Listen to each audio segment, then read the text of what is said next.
a bit of a laundry list of some matters and a couple of substantive ones to say a few words about, at least. First of all, a correction from a discussion at lunch. The question came up, why can't a permanent deacon who is widowed then move on to priesthood? He needs permission from the Holy See. In fact, I checked on this. He does not need permission from the Holy See. He only needs permission from the diocesan bishop. However, this is the Congregation for Clergy's Directory on Ministry and Life of Deacons. The specific vocation to the permanent diaconate presupposes the stability of this order. Hence, ordination to the priesthood of non-married or widowed deacons must always be a very rare exception, and only for special and grave reasons. Well, I think one grave reason is you need more priests. The decision of admission to the order of presbyters rests with the diocesan bishop, unless impediments exist which are reserved to the Holy See. And then the other norms must be paid attention to. So that clarifies that. We have had men who are widowers move on to, I think we've had one in our archdiocese. I know some dioceses around us have had some move on to priesthood. But by and large, it's a pretty rare occurrence.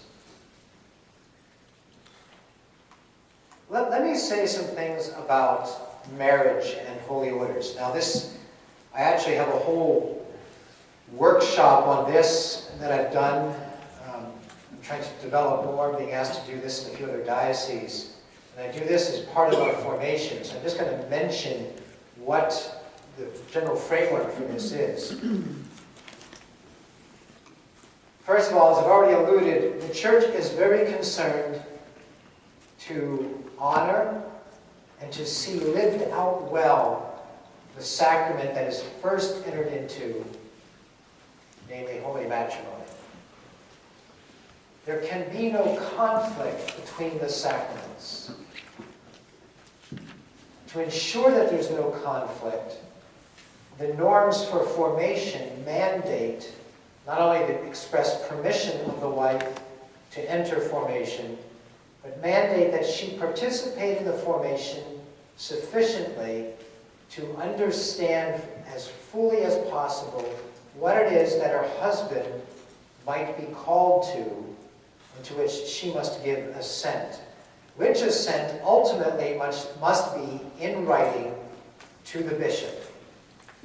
And that is canon law. Now, what's necessary for the wife to actually participate? I would suggest to you, and this is wisdom from around the country, it used to be that wives had to go to everything for however many years. I think that's changed in most places, if only because demographically the situation of wives have changed. More women are working, more are doing ministry in their own right.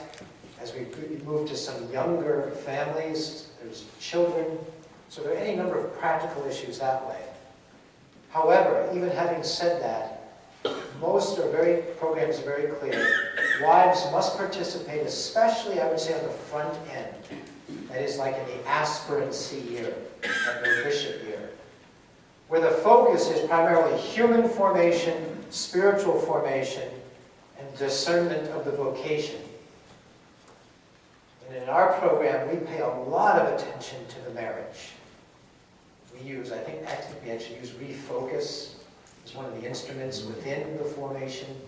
We do some of the personality, temperaments, understanding, conflict resolution, communication styles, understanding the sacrament of matrimony better, the spirituality of that, etc., etc. Plus everything we do on prayer, some diaconal spirituality, some of our internships. The wives are all invited to be part of that, or mandated to be part of that on that front end. After that, we invite them to participate in classes to the degree they want. There are some that we say no to. Those are very few. And then we mandate some of the retreats and days of reflection. Now we'll have some offerings just for the wives themselves, and have a little wives team that's developed to help me develop material just for the wives themselves. Having said all that, used to be very commonly said, here was the mantra, as a way of framing how to think of marriage and holy orders. Marriage first, or marriage and family first, work second, diaconate third. And that was preached pretty much as dogma. I would say that's false. It's a half-truth, and therefore it's false.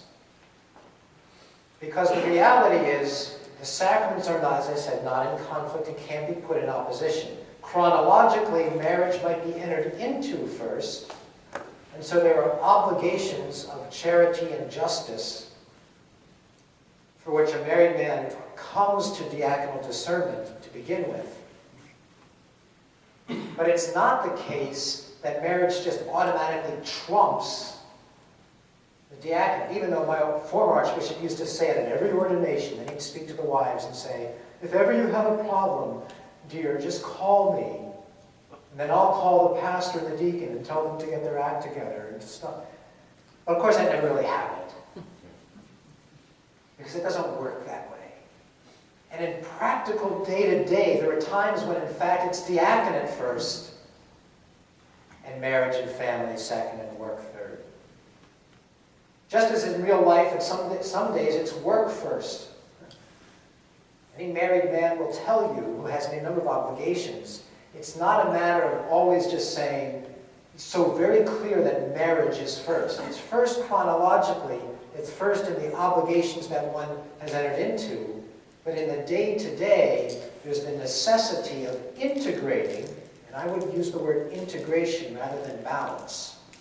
I think balance itself is problematic. It's rooted in an inadequate anthropology. Because as soon as you start thinking balance, what most guys especially tend to do is say, okay, I'm a married man, so I've got these married things I'm doing. So I'm kind of juggling those and spinning those plates. And a couple of kids come along, and then we have school things, and I'm coaching, and then I've got my work. Oh, now we're going to add diaconate to this. Great. This is a really healthy way to live. You know? And it doesn't work. That's the image behind balance. I once did that in a cope. I find it hard to cope. Don't try that. But rather, I think the image is integration. I find it hard to cope. So as I've already said, I am a father, even now, who's been away from my family too much lately. Father Golko, you should pay me more than what I've asked.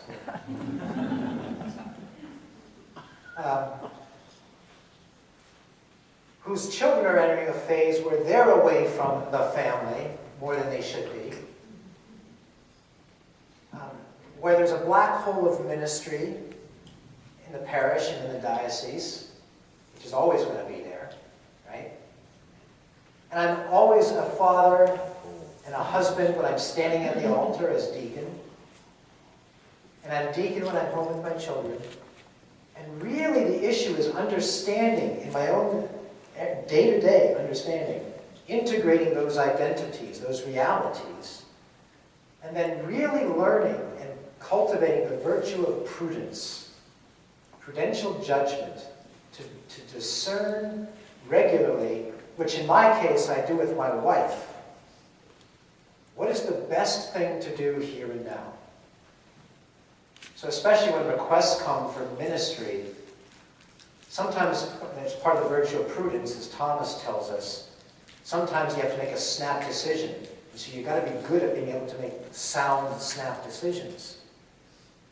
But other times you have the luxury of stepping back, and you need to know how to step back, maybe seek counsel, or just seek other wisdom, other experience, your own experience, reflect, have circumspection, be able to see the consequences. These are all subparts of the virtue of prudence. So that regularly when people ask me to do things, I'll say, I'd be happy to, thank you very much. Let me consult with my home calendar and see if this is something I should do or not. Consulting with home calendar means talk to my wife. Or just say, let me talk to my wife about that. Or I'll tell my pastor. And by the way, there's an article that I'd love to write. I just don't have the time to do it. I've prudentially decided. Which is how to say no to your pastor or bishop obediently.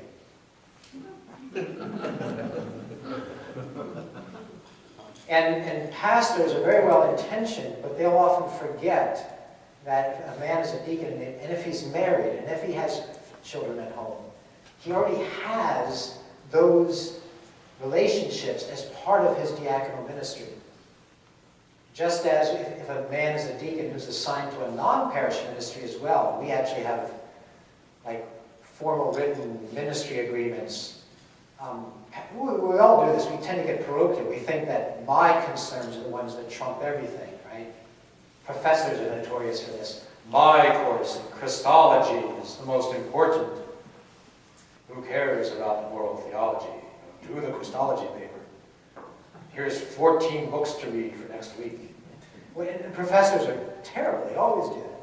Well, deciding that with pastors, we think these needs, these concerns, this parish trumps the hospital ministry, trumps everything else. No, not necessarily. And part of the deacon's skill is to learn how to read everything and be able to represent to the various parties justly, with great prudence, what should be done. And that's something that's learned over time. But that's rooted in an identity of both married and ordained. I would also say that part of the integration is then allowing the diaconal spirituality to permeate the home life in terms of prayer, the style of prayer, even ministry to the degree it's possible, the formation of the children.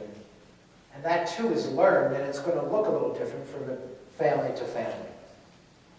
When it comes to helping the wives understand, the way I put it, and we really explore this in much greater depth, what was really needed to make a good discernment is we need a very good, developed, deep theology of marriage. So in formation, we do that. We try to do that. And not presume that just because a couple comes who are married, and they seem to get along well, that they have a good theological understanding of marriage. We do that.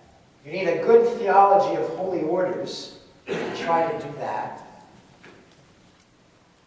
And then we need to describe from the fullest sense possible how they go together. And the way that I found best to describe this for the wives, and I asked the wives this question: are you willing to allow your husband to marry another woman?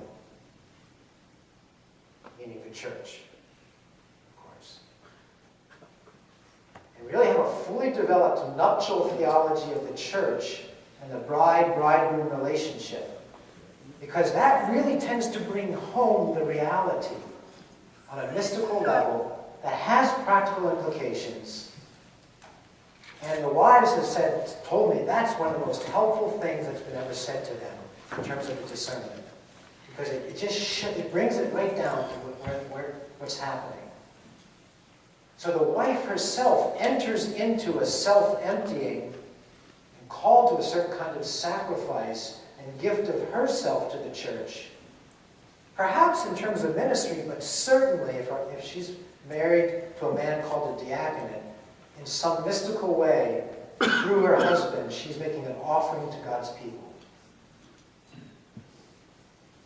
I eventually think that has implications amongst widows of deacons, and we have a goodly number of them.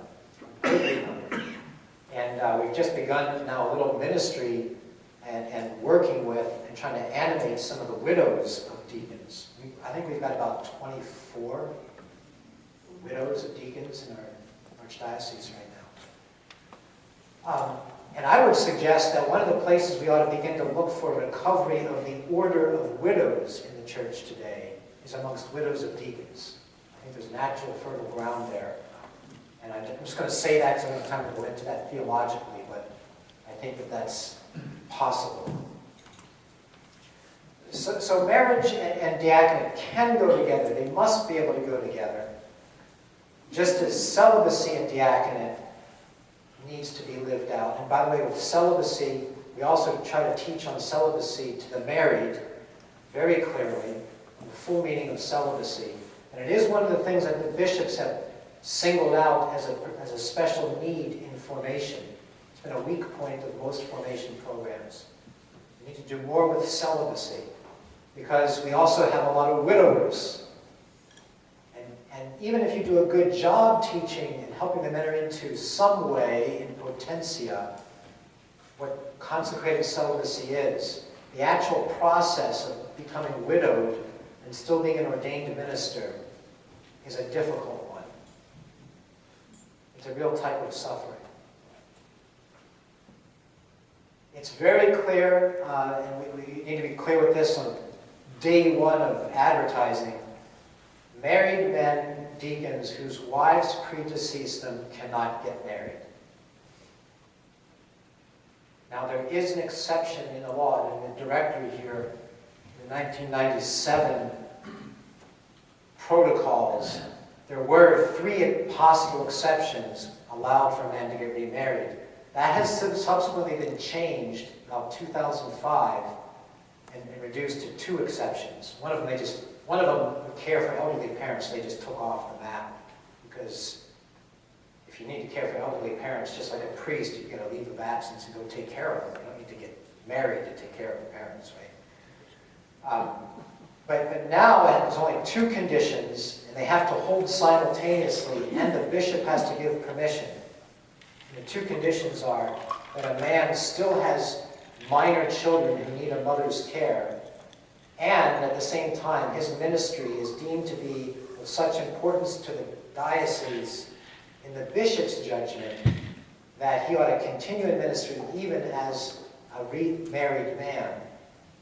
And you can seek a dispensation from Rome. Word is Rome hasn't granted one yet. So for all practical purposes, don't even try. I would also suggest that I'd rather have a man take a leave of absence, because I can't even imagine what a dating deacon looks like.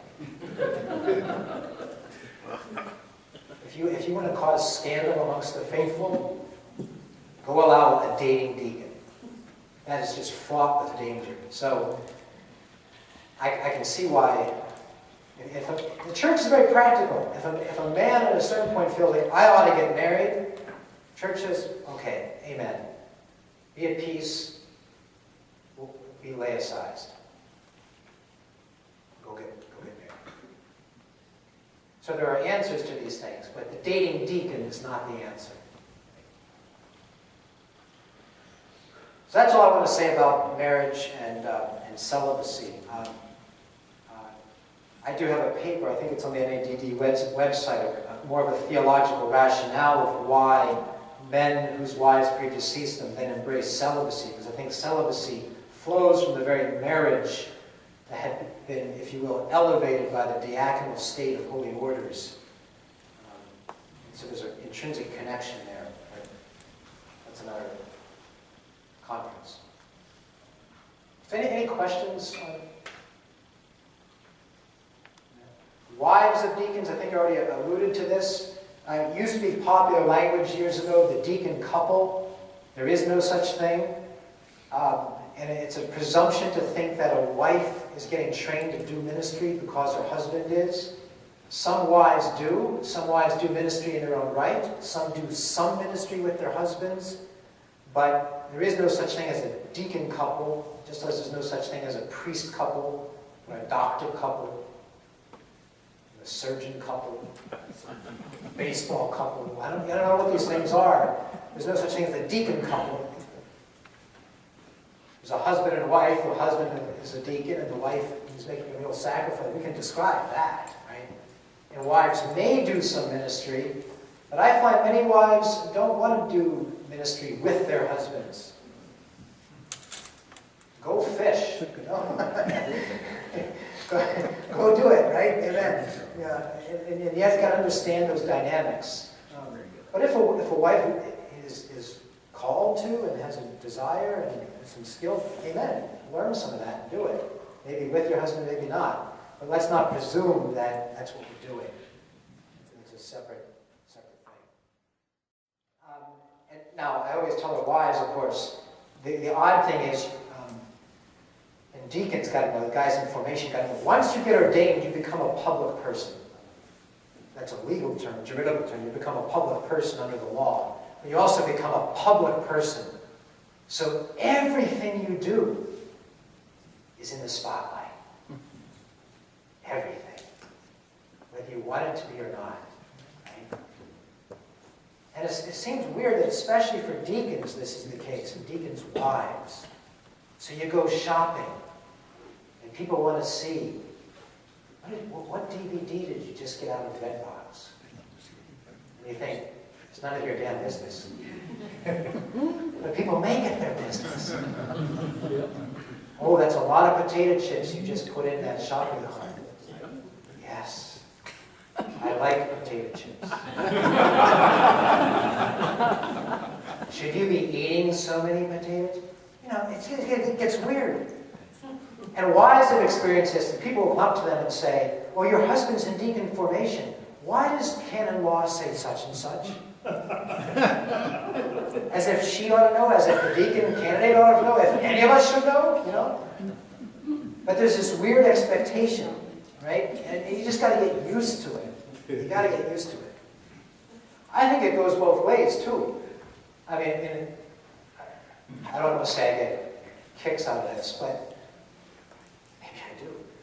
Wearing a collar and being with my wife at an event, even a clergy event, and being able to give my wife a kiss, which I ought to be able to do very freely, you know, just an affectionate little kiss, in a Roman collar, right? And people getting used to that. And I know that some people find that really good and healthy. Others, oh, what's to do with that? That's weird. You know? Okay. In time, we learn. But this is what it is to have married clergy in the church. Or to have to correct my children. Ah, yes. Okay, I'm just going to keep moving on, right? Let me say some things about women deacons, deaconesses. People use different terms for this. First of all, just for a most basic reference, this International Theological Commission document, which is an historical sacramental, does historical theology, and traces the history of the sacrament. It takes up the question of women deacons or deaconesses, particularly in the Western Church, which is the real question. And then Martin Mort's great study on women deacons or deaconesses is really the scholarly study still out there. Bill Dykwig, who wrote this book that I've already recommended, The Emerging Diaconate. Bill Dykwig has co-authored with Phyllis Zagano and I forget who else. Maybe it's Susan Wood. 2 little books advocating for women deacons. They just came out in the last year. I haven't read them. I've only got one of them. I just glanced through it to see the basic argument. Bill used to be the executive director for the U.S. Bishops' Committee on Diaconate before it was amalgamated into the Committee with Clergy, Consecrated Life, and Vocations. I'll just say this. I think that Bill and Phyllis Zagano and those who are arguing, in the arguments they've put forth so far, the argument is inadequate. So I think they're wrong in their theology of sacraments and holy orders at a basic level. But it's very clear in the Western Church we've had women deacons or deaconesses. Again, the title gets used different ways. And it's kind of loaded depending on who's doing this discussion, so you have to just use both. It's very clear we've had them. It's very clear that we know what some of the functions of them have been. Women deacons or deaconesses primarily had liturgical functions in baptism. They very clearly were involved in baptisms, assisting the bishop, who was the primary baptizer, for propriety's sake, baptizing women. Because remember, the baptism was largely by full immersion or something akin to it. And it was done nude, so you would have the women assisting and lowering the women into the waters and then clothing them afterwards. They also did catechesis.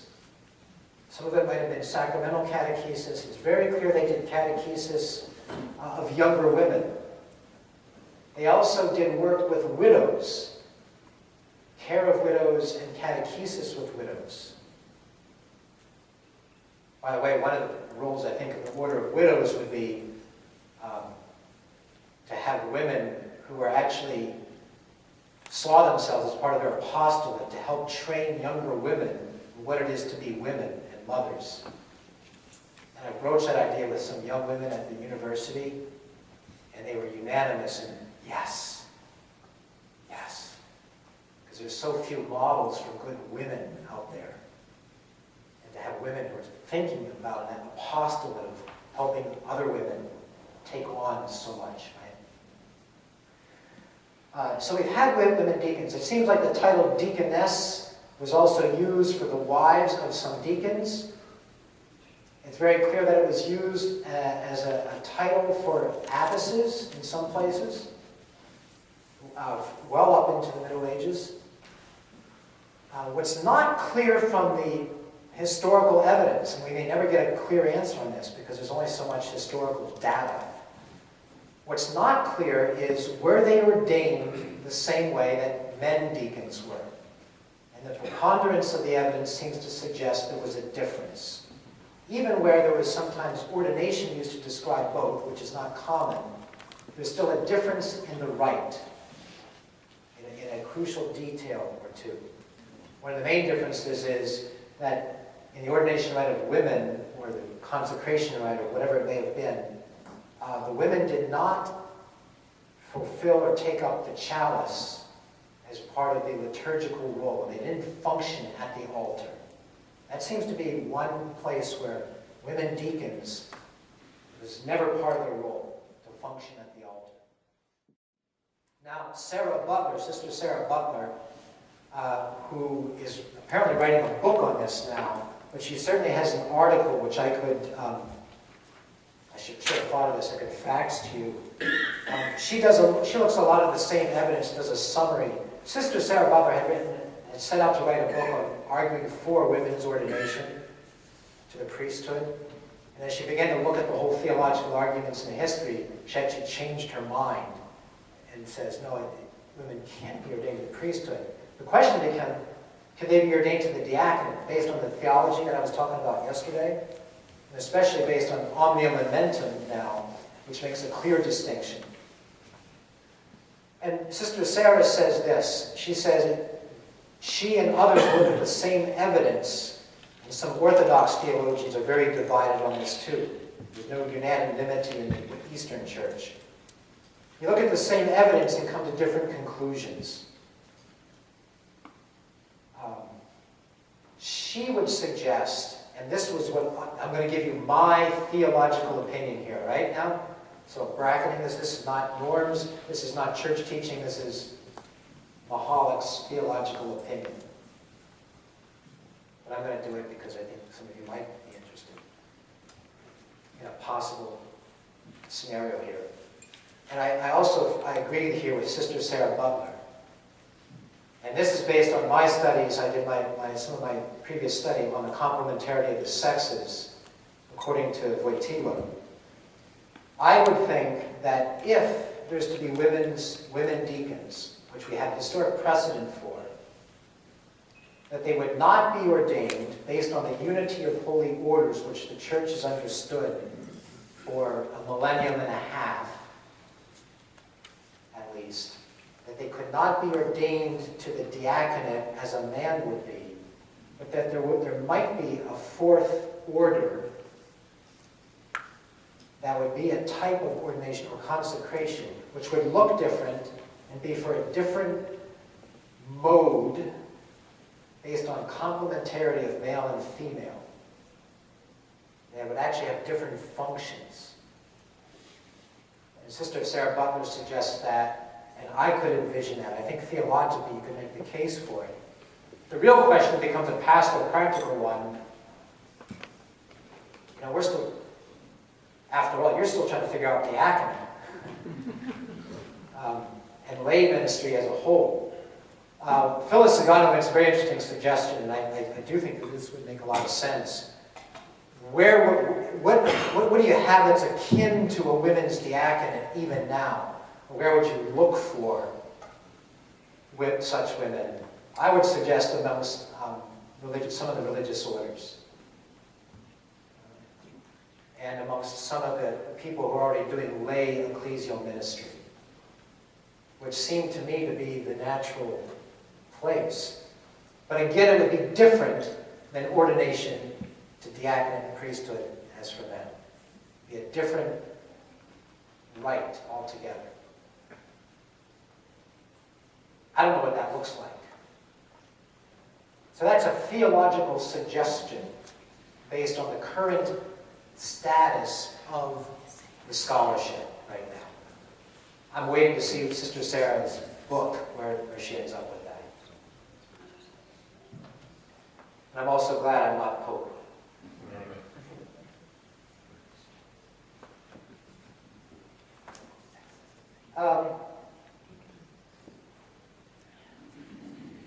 Let me say something about impediments to holy orders,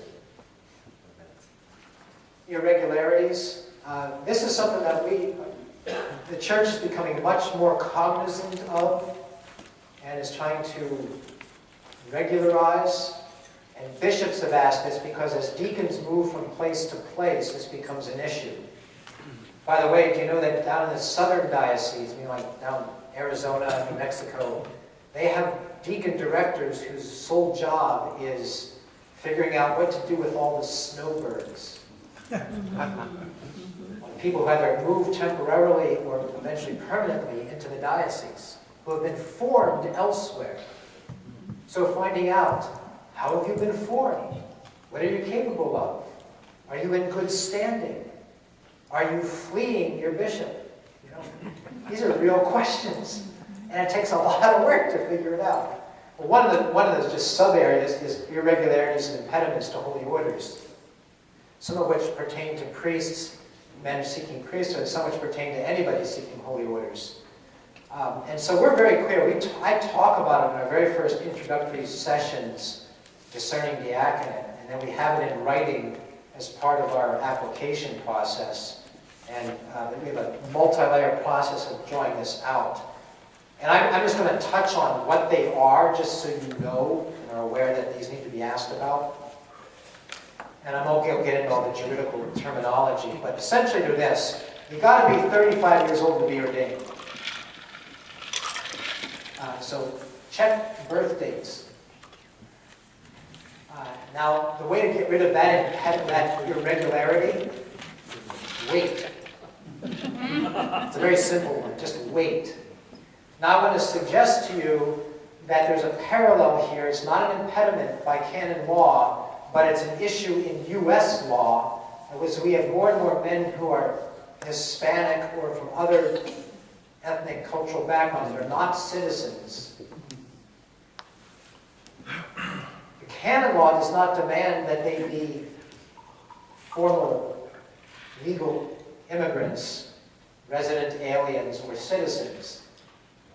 However, if you're going to allow a man who's an illegal immigrant to move forward, you immediately jeopardize his position.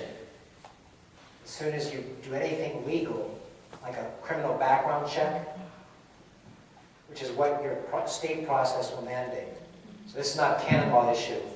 But I don't know any bishop anywhere at this point who's accepting somebody who's not at least a resident alien, i.e. has a green card. What's that? So this is a real issue. And again, it's not so much an issue of, gee, we'd like to do this for the guy. It's a matter that you jeopardize his own position right here and now. So hopefully these things will get worked out.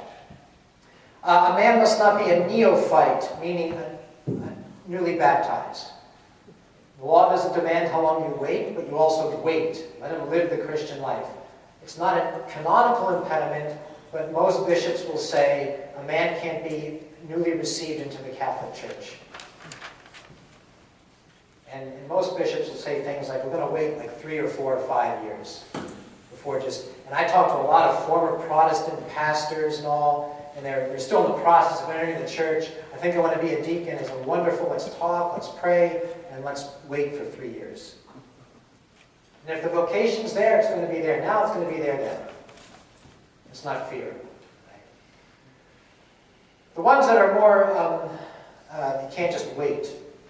Any form of mental or emotional illness or addiction, alcohol, drugs, gambling, pornography, I think is looming larger, that would, according to the judgment of those with the proper expertise, this is all legalese, but it's important, affect a man's ability to function properly as a minister of the gospel.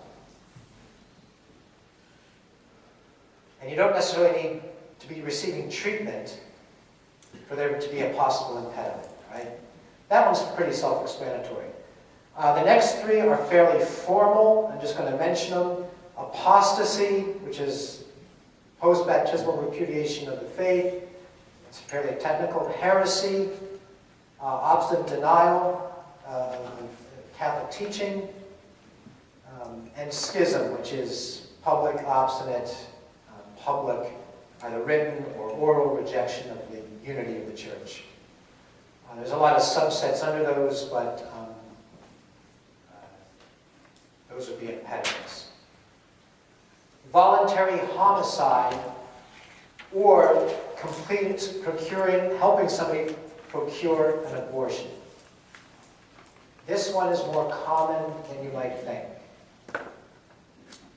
A man can receive a dispensation for this, but it generally has to go to the Holy See. It has to go to the congregation for the...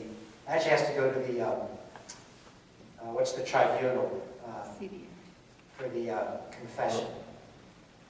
So, because this is internal form, and even the protocol for handling these is very exact and very strict. But this is more common than you might think. Note, too, that some cases, this is canonist's interpretation, some cases of vehicular homicide, assisted suicide, or euthanasia, or direct withholding of nutrition and hydration might, depending on the circumstances, fall under this. Seriously attempted suicide. Serious and intentional physical mutilation of oneself. That is, it's grave and with malice.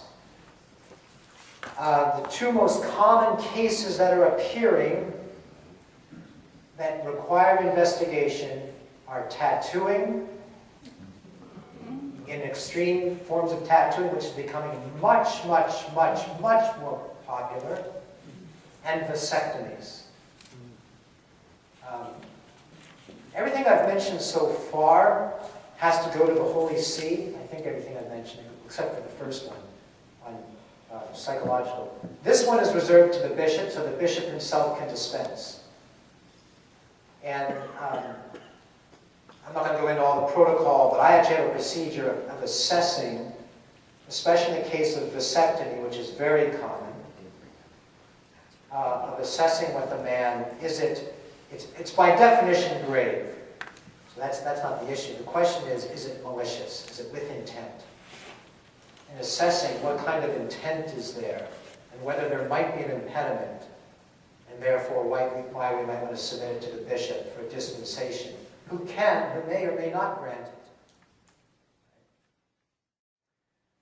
Performance of any actions which are reserved to a priest or a bishop, that is, doing the acts of a priest or a bishop when you're not ordained to do so. This does not include dressing up like a cardinal on Halloween. This has to do with people actually pretending to be a cleric and trying to do sacraments. Why is this in the law? Because it's more common than we might realize. People do these things. They're scams, that's what it's called.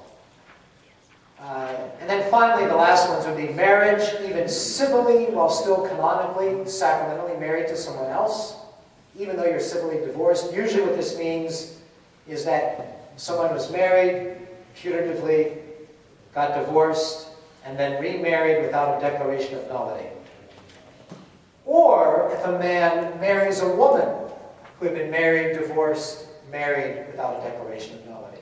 Both of those are impediments, irregularities. Or if you're married or attempt marriage while you're still in sacred orders. Suppose you've been in a religious order, you left without actually dispensation to do so, you try to get married, that too would be an irregularity. These usually have to go to Rome. They do, they have to go to Rome. Interestingly enough, especially with some of these, there's all sorts of weird scenarios out there. Sometimes what's come back from Rome is, well, there is no irregularity here because the first marriage that we presumed was a marriage, which you should always do, in fact wasn't a marriage because it was invalid to begin with. So it's kind of a weird backdoor.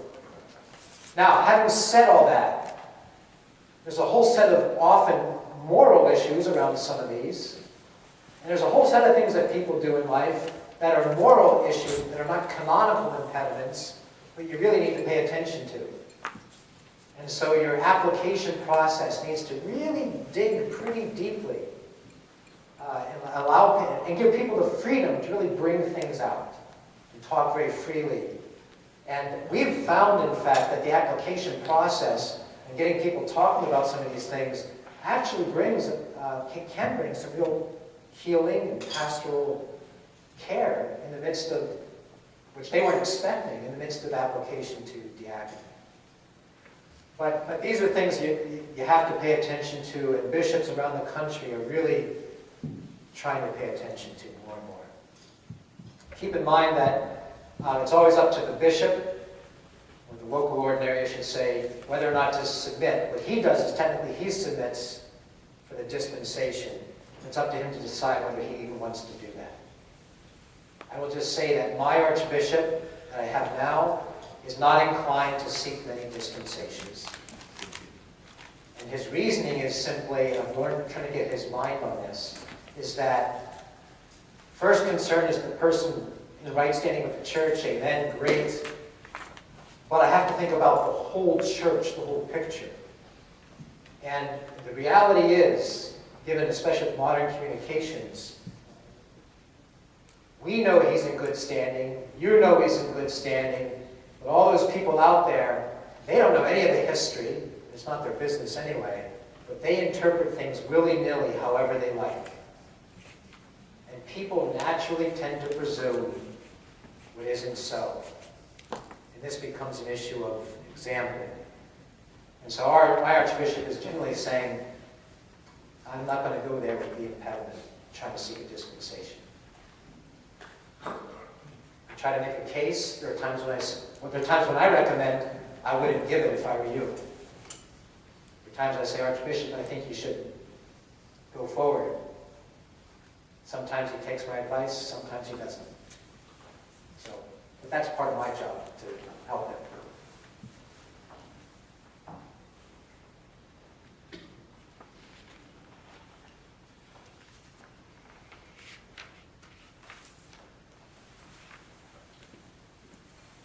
All right, what else?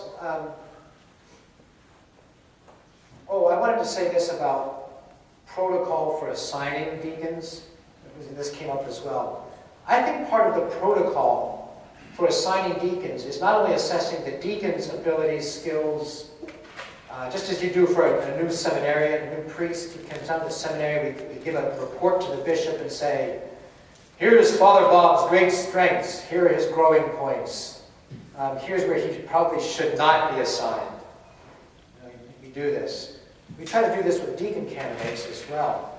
But I would suggest that when you think about assignments in a parish, that you develop a protocol for helping anybody come in, whether it's a new pastor, a deacon, hiring a new staff, especially in ecclesial ministry, ministerial positions.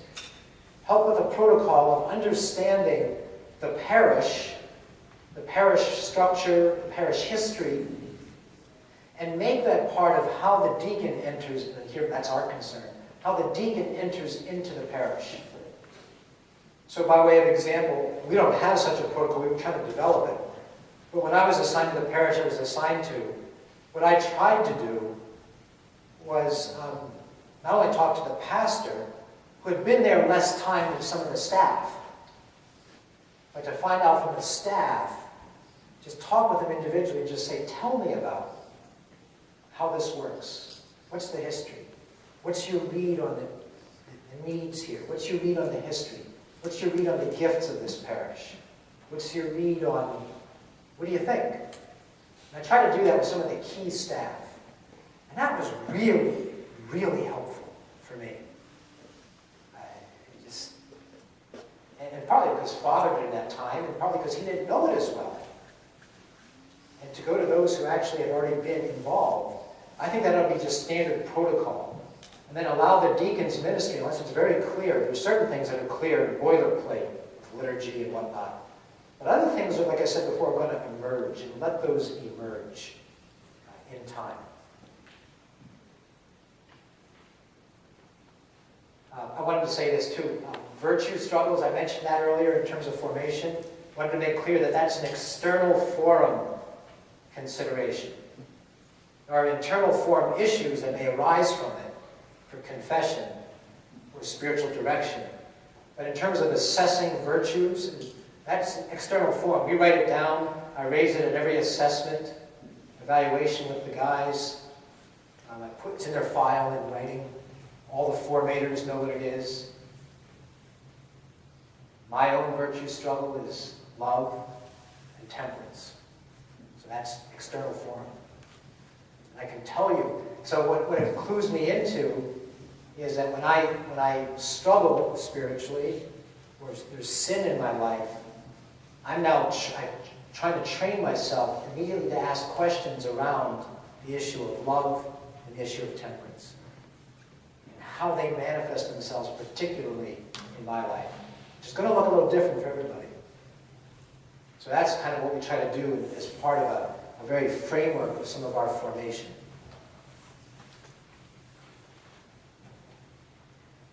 Yes? I'd be interested at some point to hear what our bishop's thinking was about having the diaconate start in our diocese. Do you have time for that? Yes, we will have time, and I'm gonna take a break first, so we can give him full attention, and just see if there's any last things that have to do that you want to talk about. Because there are a lot of other practical things, but we can leave them. I do want to just recommend this, and I'm not sure who I'm recommending it to, whether it's to the bishop or to your formators. On a very practical level for developing formation, I know you've already gotten some things from Deacon Jim Keating in Omaha, but in terms of a lot of the kinds of issues that you're talking about, which are formation and beyond, I would suggest not only these resources, but I'd suggest becoming a member of the National Association of Diaconate Directors, which has an annual dues, and go to the conference once a year, which has been the single best thing that I've done in the 13 years I've been in my role, in terms of seeing what others are doing and exchanging the ideas and the wisdom. And send one of your main formators to the National Directors Institute, which will hold again at the Josephinum for a week. And that's going to be a couple $1,000 investment. You add airfare and everything involved. And it involves a year-long project. We're not going to do that again until at least June 2014. It may well be June 2015, be the next time we do it. But I'd start thinking now about budgeting for that and send at least one person to that. And figure out a project you want them to do to help implement in some further way the formation and or assignments, life and ministry of deacons. There too, they'll learn way more than you could ever learn by having someone like me come in and talk to you, or even you talking amongst yourselves. It'll just boost what you get. And we've had dozens and dozens of people go through that now, and they just say that's the best thing they're doing to advance their understanding and practice of diaconate in the diocese. So I want to make those two very practical recommendations.